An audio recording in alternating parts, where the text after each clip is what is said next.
हम उस कानून की बात करने जा रहे हैं जिसके बारे में बहुत शोर मचा हुआ है। बिल्कुल ठीक समझे आप, CAA की भी बात होगी। नागरिकता कानून को लेकर जो बवाल मचा है वो वाकई ही थमने का नाम नहीं ले रहा है। CAA का जो सवाल जवाब का सिलसिला विपक्ष और सत्तारूढ़ पार्टी के बीच चल रहा है वो काफ़ी रोचक है। इस बीच गृह मंत्री अमित शाह ने दो टूक कह दिया है कि नागरिकता संशोधन कानून यानी CAA लागू होकर रहेगा। वहीं पर दिल्ली के मुख्यमंत्री अरविंद केजरीवाल कहते हैं कि वो किसी भी हालत में इस कानून को स्वीकार नहीं करेंगे। लेकिन उनका जो ये खुद का बयान है यही उनके लिए कैसे जी का जंजाल बन गया है, ये है आज बिग न्यूज़ बिग शो की पहली बिग रिपोर्ट।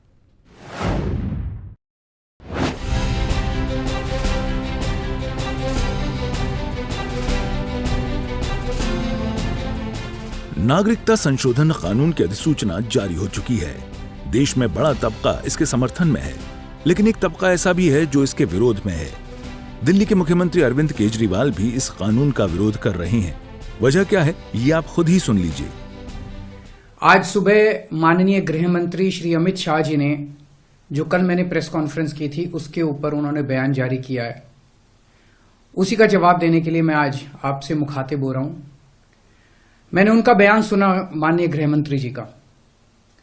अपने पूरे बयान में जो प्रश्न मैंने कल उठाए थे उसका किसी भी एक भी प्रश्न का उन्होंने जवाब नहीं दिया। उन्होंने केवल मुझे गाली गलौज किया है, केजरीवाल भ्रष्ट है, केजरीवाल ये है, केजरीवाल ऐसा है, केजरीवाल वैसा है। मुझे छोड़ दीजिए, मैं इंपॉर्टेंट नहीं हूं, देश इंपॉर्टेंट है, देश के 140 करोड़ लोग इंपॉर्टेंट हैं, उनकी बात करते हैं। मैं आपसे पूछना चाहता हूं कि आज हम पूरा देश मिलके, सारी सरकारें मिलके अपने देश के बच्चों को रोजगार देने में असमर्थ हैं। जो इतनी भारी संख्या में बाहर से आप पाकिस्तान, बांग्लादेश के लोगों को हमारे देश में लाके बसाना चाहते हो, उनको नौकरियां कहां से दोगे? उनके लिए नौकरियां कहां से आएंगी? पहले अपने बच्चों के लिए तो नौकरी का इंतजाम कर लो। ये मेरा कल मूल प्रश्न था। उनके लिए घर कहां से आएंगे जो आप इतनी बड़ी संख्या में पाकिस्तान से, बांग्लादेश से लोगों को लाके अपने देश में बसाना चाहते हो, माइग्रेशन करवाना चाहते हो? वो उनके लिए घर, उनके लिए नौकरियां, उनके लिए संसाधन कहां से आएंगे? अपने देश में इतनी गरीबी है, अपने देश में ऑलरेडी लोगों के पास नौकरियां नहीं है, घर नहीं है, उनको कहां से लाके बसाओगे? हालांकि अरविंद केजरीवाल का ये बयान उनके गले की फांस बन गया है। पाकिस्तान के शरणार्थी हिंदू अब केजरीवाल के बयान का विरोध कर रहे हैं और कई जगह सड़कों पर भी उतर आए हैं। हमें पाकिस्तान में जेल आए तो हमने पता है ना, केजरीवाल को तो नहीं पता होगी ना। हमारा नागरिकता मिल रही है तो क्यों केजरीवाल का जलन हो रही है?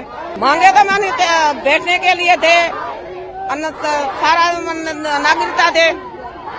हमें ये चाहिए, केजरीवाल को क्यों जलन हो रही है? हमें जेल आए ना पाकिस्तान में, हमें पता है ना, हमें भारत में आते।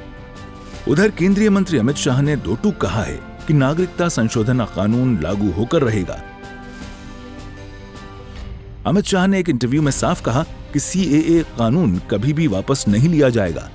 उन्होंने कहा कि देश में भारतीय नागरिकता सुनिश्चित करना हमारा संप्रभु अधिकार है और हम इस पर कभी भी समझौता नहीं करेंगे। शाह ने कहा कि CAA मोदी सरकार द्वारा लाया गया है और इसे वापस लेना असंभव है। उन्होंने विपक्षी नेताओं पर तुष्टीकरण की राजनीति करने का आरोप लगाया। वहीं बीजेपी के दिग्गज नेता भी CAA का विरोध करने वालों को आईना दिखा रहे हैं।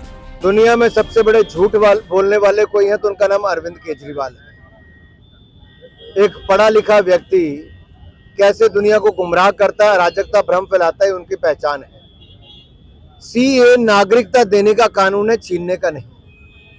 किसी मुसलमान के खिलाफ इसमें कुछ नहीं है।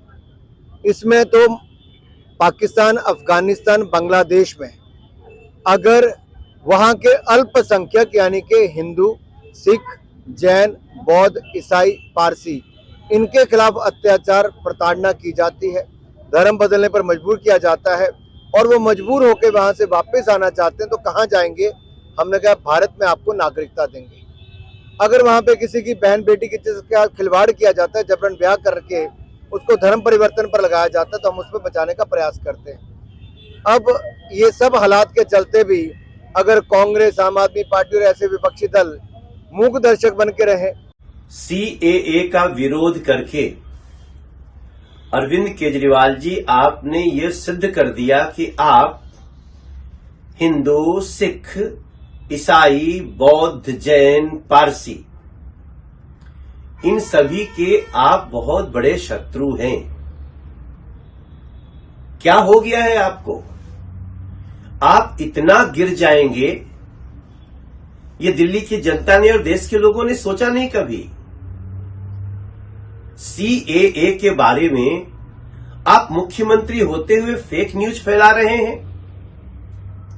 सीएए का मतलब है कि जो 31 दिसंबर 2014 के पहले इस देश में पाकिस्तान, अफगानिस्तान और बांग्लादेश से वो लोग जो वहां बहुत प्रताड़ित हो रहे थे, जिनकी बहन बेटियों का बलात्कार हो रहा था, जिनके जीवन जीना दूभर हो रहा था, उन्होंने अपने प्राण बचाने के लिए, अपनी इज्जत बचाने के लिए, अपने बच्चों को बचाने के लिए भारत में प्रवेश कर गए और वो यहां दयनीय जिंदगी जी रहे थे। उनको नरेंद्र मोदी जी ने, मोदी सरकार ने सीएए लाकर उनको नागरिकता देने का काम किया है।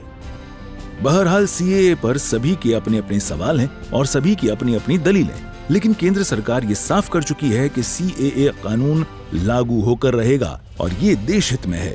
वहीं सरकार के इस फैसले से पाकिस्तान, अफगानिस्तान और बांग्लादेश के अल्पसंख्यक भी काफी खुश हैं। ब्यूरो रिपोर्ट, सूर्य समाचार।